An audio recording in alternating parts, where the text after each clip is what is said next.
Next, some areas of the world could be heading toward an insect apocalypse.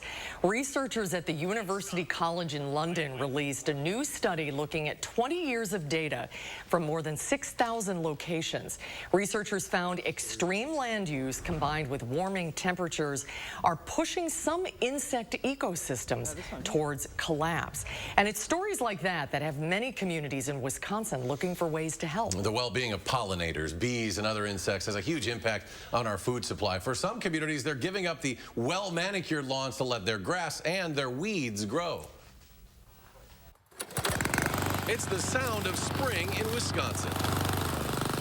Some communities are starting to give it up in favor of a shaggy lawn, at least for the month of May. My grass was over 20 inches high. Verona Alder Kate Cronin is spearheading a movement in hometown USA. No-mow-may actually isn't about the grass. It is about the flowering plants that grow in the grass. Verona, just the latest community in Wisconsin to pass no-mow-may, which allows residents to skip mowing, but there's an important reason behind it. And about 1/3 of the food that Americans eat is actually pollinated by bees. So it's really important that we support a healthy bee population.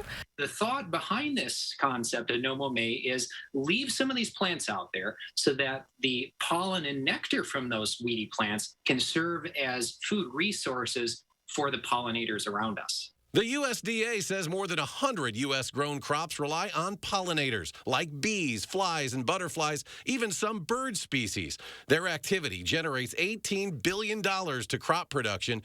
In response to a bee decline in the U.S., 2 years ago, Appleton became the first city in the U.S. to implement no-mow-may, and just last month voted to make it permanent. And what we've learned from the city of Appleton, which is where this movement started in Wisconsin, is that homeowners who do participate in no-mow-may actually do have a very big impact on the number of pollinators and how active they are. Other communities like La Crosse will vote on it this month. Locally, the village of Shorewood Hills is entering its second no-mow-may this spring. And it's important to note, such policies don't mean you can't mow in May, just that you won't be punished for letting the grass grow.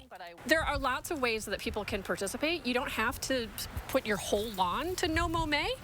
You could actually just do a portion of your lawn. And for those who don't have flowering weeds in their lawn, such as dandelions and clover, in general, if you can increase the number and diversity of plants in your yard, you're going to be helping out pollinators and other insects in general.